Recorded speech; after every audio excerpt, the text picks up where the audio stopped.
महामुद्रा एक हठ योग मुद्रा है। इसका उद्देश्य यौन क्षमता पर नियंत्रण में सुधार करना है।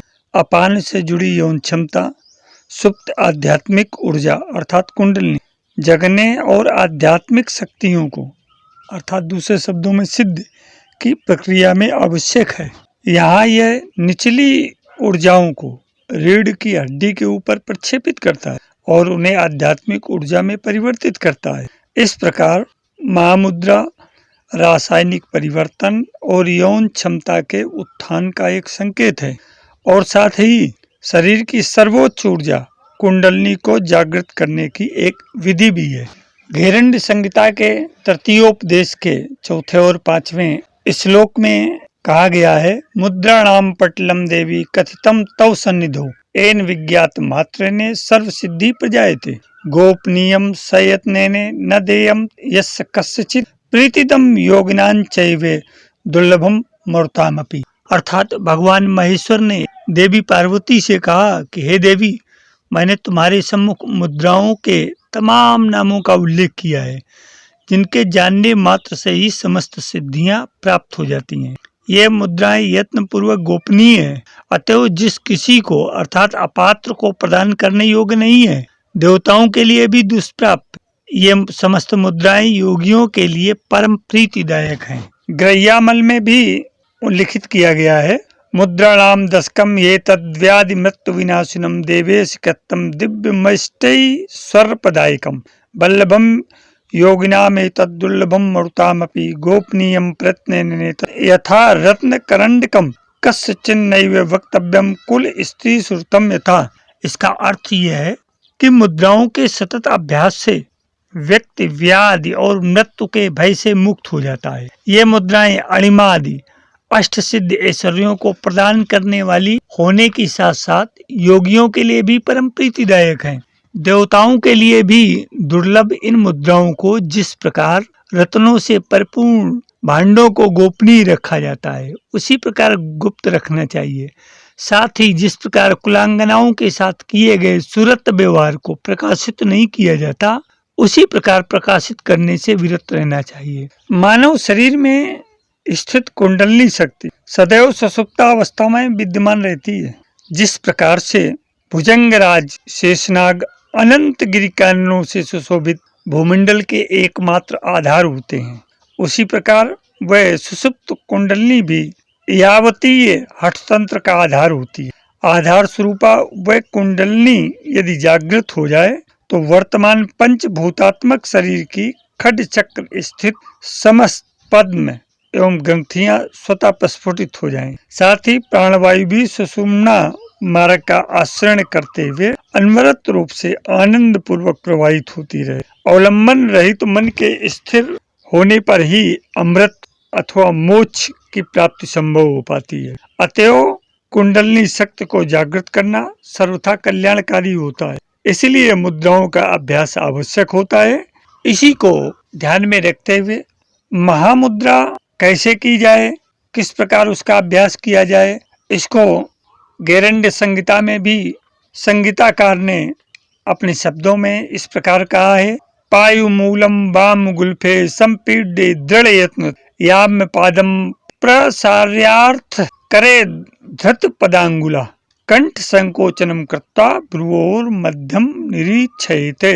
महामुद्रा विधा मुद्रा कथते चैव सूर भी, अर्थात अपने गुह्य प्रदेश को अत्यंत दृढ़ता पूर्वक अपनी बाई एड़ी से पीड़ित कर अर्थात दबाकर। गुह्य प्रदेश का मतलब है हमारे लिंग और गुदा के मध्य में जो सीवनी स्थान है, वहां पर अपने बाएं पैर को मोड़ करके उसकी एड़ी को सीवनी पर रख करके और उसको दबाएं तथा दाहिने पैर को फैलाते हुए दाहिने पैर को सीधे सामने की ओर फैलाएं और फैला करके अपने दोनों हाथों से उसकी समस्त अंगुलियों को पकड़ने के पश्चात अपने कंठ का संकोचन करें अर्थात जालंधर बंद लगाएं और अपने दोनों भौहों के मध्य भाग का अवलोकन करें। आज्ञा चक्र का अवलोकन करते हुए अपने उड्डयन बंद को लगा करके और मूल बंद को संकोचित कर महाबंद का आश्रय लें। इसी को पंडितों ने महामुद्रा की संज्ञा दी है। आशा ये है कि योनि द्वार को वाम पाद की एड़ी से सप्रयत्न पीड़ित करते हुए, दबाते हुए दक्षिण पाद को प्रसारित कर वक्त को कंठ में समाहित कर कुंभक प्राणायाम द्वारा वायु को अवरुद्ध करने के पश्चात उस कुंभ पूरित वायु का शनै शनै रेचन करने से ही महामुद्रा नाम से कहा गया है। इस महामुद्रा का जो निरंतर अनवरत अभ्यास करते हैं तो जिस प्रकार से दंड से ताड़ित सर्प दंड के सदस्य ही सरल हो जाता है, सीधा हो जाता है, उसी प्रकार कुंडलनी भी सरल भाव को धारण कर लेती है।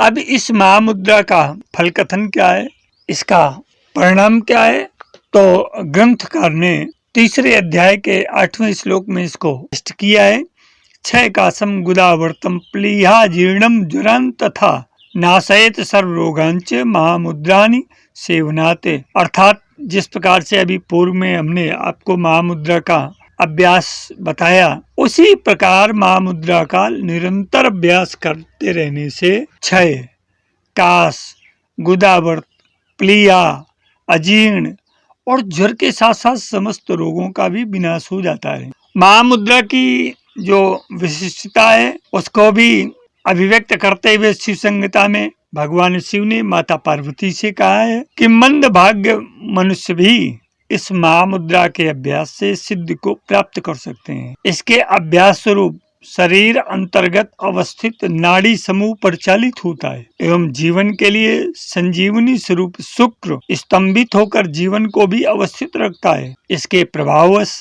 पाप राशि एवं रोग राशि विनष्ट होते हैं, जठराग्नि परिवर्धित होती है, शरीर कांतिमान होता है, जरा मरण का विनाश होता है, वांछित फल एवं आनंद की प्राप्ति होती है तथा इंद्रियों का मारण होता है अर्थात जितेंद्रियत्व प्राप्त होता है। इस मुद्रा अभ्यास के परिणाम स्वरूप योगजन संसार समुद्र को पार करने में समर्थ होते हैं तथा सिद्ध होने पर यह मुद्रा समस्त कामनाओं को प्रदान करने वाली है। इसी महामुद्रा को हठ योग प्रदीपिका के तृतीय उपदेश के 10वें सूत्र में भी कहा गया है। वाम पादेन पादमूलेन वामेन योनिम संपीड्य दक्षिणम प्रसारितम पदम कृत्वा कराभ्याम धारे दृढ़म। अर्थात जो महामुद्रा का वर्णन है वो इस प्रकार है।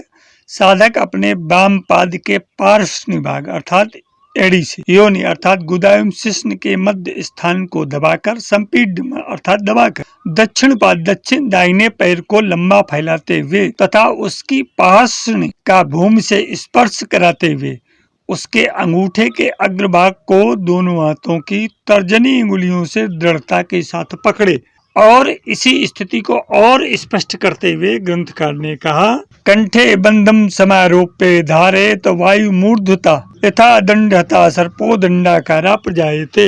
अर्थात इसके बाद में कंठ में जालंधर बंद की स्थिति बनाकर वायु को सुषुम्ना में धारण करें। जैसे कुंडली लगाकर पड़ा हुआ सर्प दंड का आघात पाकर दंड की तरह लंबा हो जाता है, सीधा हो जाता है, वैसे ही इस क्रिया से ऋज्जी भूत्वा तथा शक्ति कुंडली सहसा भवित तदा सा मरणावस्था जायते द्विपुटाश्रया। अर्थात आधार शक्ति कुंडली भी तत्काल सीधी सरल हो जाती है। तब इड़ा एवं पिंगला पर आधारित उस कुंडली की यह स्थिति मरणावस्था कहलाती है, क्योंकि सुषुम्ना में प्राणवायु के प्रविष्ट हो जाने पर इड़ा एवं पिंगला नाड़ियां मृत हो जाती हैं तथा शनै शनै रेवे रेचयन्नेव वेगता महामुद्राम च तेनैव बदन्ति विविधोत्तमा।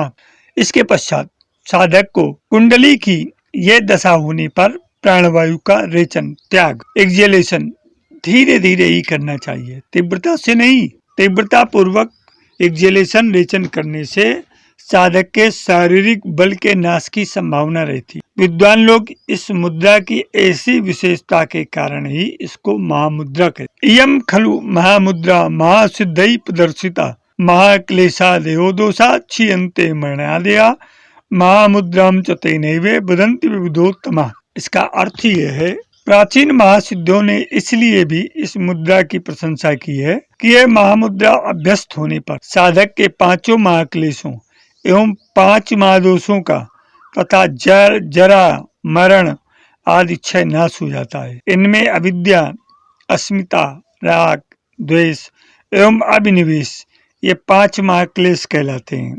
इस कारण भी विद्वज्जन इसको महामुद्रा कहते हैं। अब इसको थोड़ा और विस्तार में समझ लेते हैं। चंद्रांगे तो समभ्यस्य सूर्यांगे पुनरभ्यसेत यावत् तुल्या भवेत संख्या ततो मुद्राम विसर्जित। महामुद्रा का ये अभ्यास क्रम है। पहले चंद्र नाड़ी में अभ्यास करने के बाद फिर सूर्य नाड़ी अर्थात पिंगला नाड़ी में अभ्यास करें। क्रमशः पहले वाम नाड़ी अर्थात इड़ा नाड़ी का अभ्यास करें, इसके पश्चात दक्षिण नाड़ी अर्थात पिंगला नाड़ी का अभ्यास करें। जब इन दोनों नाड़ियों के अभ्यास की संख्या गणना समान हो जाए तो महामुद्रा में अभ्यास को रोक दें। इस अभ्यास क्रम की स्पष्ट रीति यह है कि संकुचित वाम पाद की पार्श्वनी अर्थात एड़ी को गुदा एवं शिश्न के मध्य योनि स्थान में दृढ़ता से लगाकर दाहिने पैर को प्रसारित कर आगे फैलाकर सामने की ओर उसके अंगुष्ठ को दोनों हाथों की तर्जनी से पकड़कर वामांग में अभ्यास करें। इस अभ्यास से वामांग में वायु की स्थिरता आती है। इसी प्रकार संकुचित दक्षिण पाद की एड़ी को गुदा एवं शिश्न के मध्य स्थान में दृढ़ता से लगाकर वाम पाद को बाएं पैर को फैलाकर उसके अंगुष्ठ को दोनों हाथों की तर्जनियों से पकड़कर अभ्यास करें।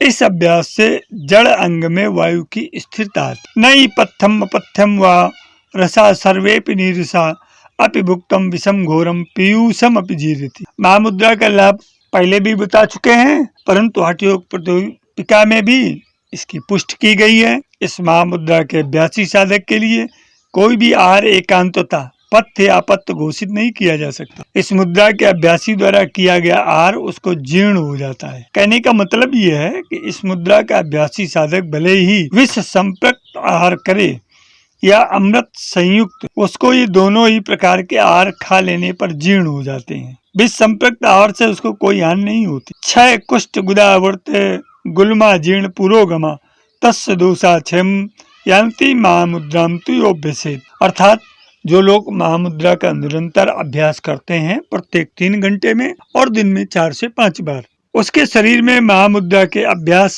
काल के पूर्व काल में संजात धातु क्षय, कुष्ठ, गुदावर्त, गुल्म रोग, अजीर्ण आदि रोग तथा वात, पित्त, कफ आदि से जनित ज्वर इस महामुद्रा के अभ्यास से क्षीण होने लगते हैं और समय आते आते वह अभ्यासी इन रोगों से सर्वथा मुक्त होकर पूर्णतः स्वस्थ हो जाता है। कथित महामुद्रा महाशुद्धिकरी नृणाम गोपनीय प्रयत्न न दिया कशित। अतः इसलिए यह महामुद्रा शास्त्रकारों ने योगाभ्यासी साधक के लिए अतिशय प्रसिद्ध पद बताई है। अतः साधकों द्वारा इस महामुद्रा का अभ्यास अतिशय गुप्त रखना चाहिए। अनाधिकारी पुरुष के सम्मुख इसका गुणगान कभी नहीं करना चाहिए। मेरे अध्यात्म प्रेमी जिज्ञासु मित्रों, क्रिया योग में महामुद्रा के अभ्यास को आप लोग समझना चाहते हैं, जानना चाहते हैं, ये शास्त्रोक्त विधि को मैंने आपके सम्मुख रखा, जो हमारे योग शास्त्र और योग विद्या में निपुण आचार्यों द्वारा संपादित है। इसको आपके सामने संक्षिप्त रीत में इसलिए कई भागों में रखा गया, कई ग्रंथों का उदाहरण देकर के, जिससे आपको अच्छी तरह समझ आ जाए। आज सोशल मीडिया के जमाने में तमाम प्रकार के विद्वान और योगी, अनधिकृत व्यक्ति भी जिनको मुद्राओं के विषय में कोई ज्ञान नहीं है, वो भी तमाम तरह के महामुद्रा के वीडियो बना करके लोगों को दिग्भ्रमित कर रहे हैं। अतः मेरा आपसे अनुरोध है, निवेदन है कि किसी योग गुरु, संरक्षक, योग निर्देशक के निर्देशन में, उसके संरक्षण में इस महामुद्रा का अभ्यास करें और महामुद्रा के अभ्यास के पूर्व खट कर्म का अभ्यास नितांत आवश्यक है। प्राणायाम साधना से अपने को साधित करें, आसन की संपुष्टि करें, तभी महामुद्रा का अभ्यास करें, जिससे आपको संपूर्ण लाभ प्राप्त हो सके। आशा है कि आपको ये वीडियो अंक अति उत्तम लगेगा। इससे आप प्रेरणा भी लेंगे और लोगों को प्रेरित भी करेंगे इस प्रकार के गुप्त महामुद्रा अभ्यासों के विषय में। जीवन के साथ योग चैनल में आज इतना ही। धन्यवाद।